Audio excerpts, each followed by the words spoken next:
2020 continues with the real deal about decaf coffee. What are you really drinking? Here's Bill Ritter. They dot the American landscape like gas stations. Although here, filler up is by the cup, not the gallon. Call them caffeine stops for a high-octane society. If I don't have it, I get grumpy. 350 million cups of fuel a day, now sold at coffee houses, convenience stores, and fast food chains. Order decaf? For many, that would be taboo. I tried drinking it when my wife was pregnant, but as Dave Letterman says, it's what they're drinking in hell.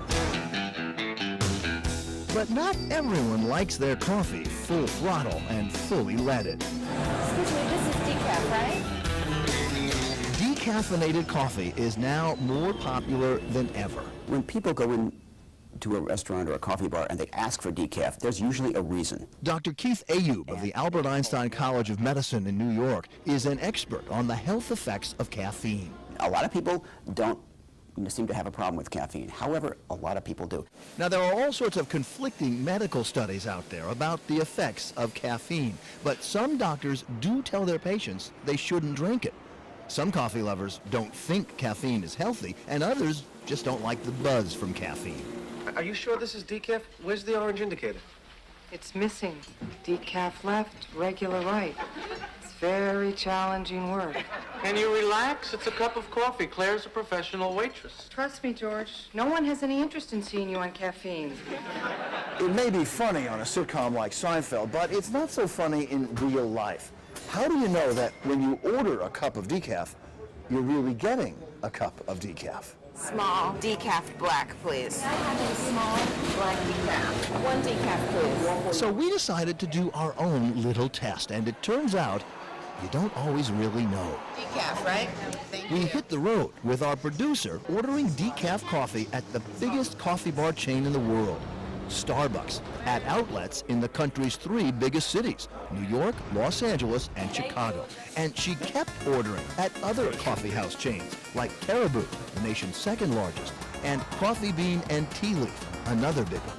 Convenience stores like 7-Eleven, McDonald's, among the leaders in fast food coffee sales, and donut shops like Dunkin' Donuts. Starbucks number 3, Los Angeles, October 6th. In all, we ordered 33 cups of decaf coffee, and then we tested them at a lab.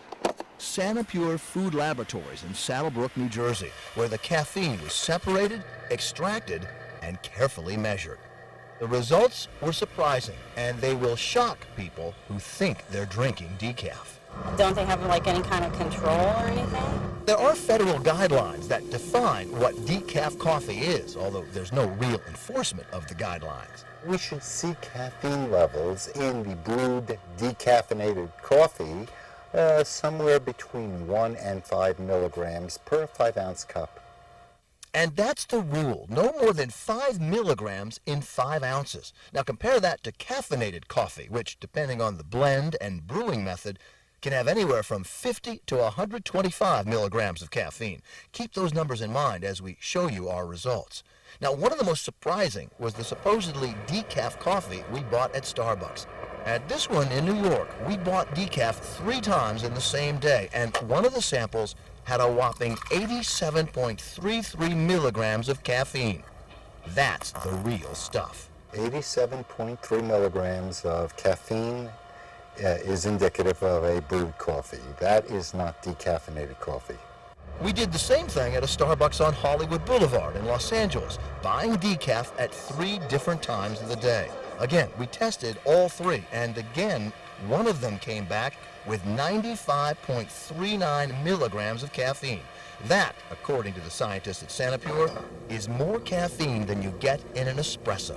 Well, that was obviously a brewed coffee that you were getting. And we were testing per 5 ounces, but the truth is no one drinks 5 ounces of coffee when they go to these places. No, and 5 ounces is basically a drop in the bucket. And the large ones are... Large ones could be 20 ounces. And it's really full-blown caffeine. You're getting a huge amount of caffeine that you didn't think you were getting.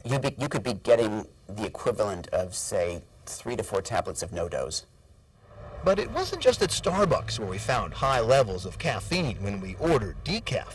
At a McDonald's restaurant in Chicago, we asked for decaf 3 times during the day, and look at these levels.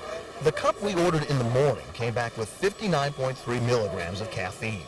The lunchtime cup had 57.5 milligrams, and the afternoon cup had 59.5. Now remember, a real decaf should have no more than 5 milligrams of caffeine.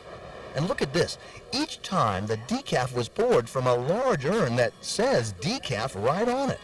Which raises the question, did a mistake take place behind the scenes? When you're loading beans that are in bulk into a coffee urn, they don't look any different than regular beans. What you were given all 3 times was regular coffee, and you were never given decaffeinated coffee.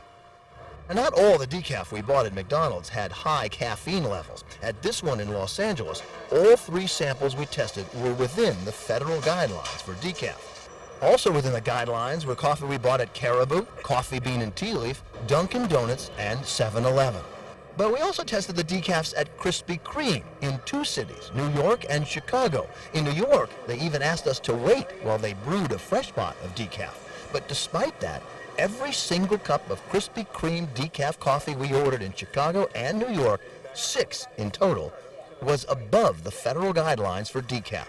In this case, the levels were more than a decaf, less than a brewed regular coffee. That's pretty indicative of a coffee urn that probably has not been cleaned in some time, where the oil deposits containing the caffeine are accumulating in the urn, and so the caffeine levels are increasing day by day. And here are our final test numbers. Of our 33 decafs, 12 showed caffeine levels higher than the federal rules. That's 36%.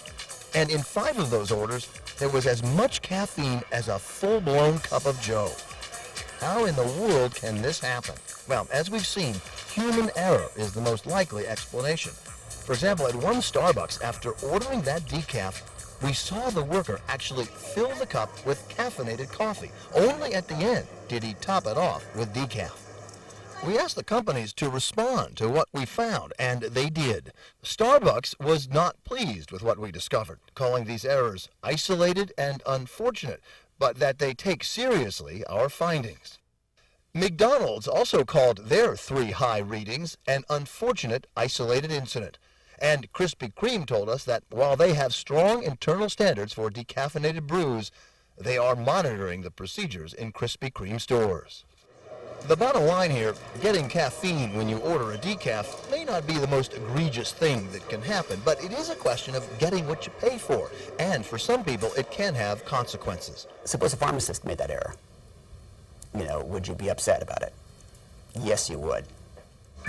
So can you really be sure you're getting decaf when you order it? Maybe not. In fact, the only way to know for sure is to make it yourself.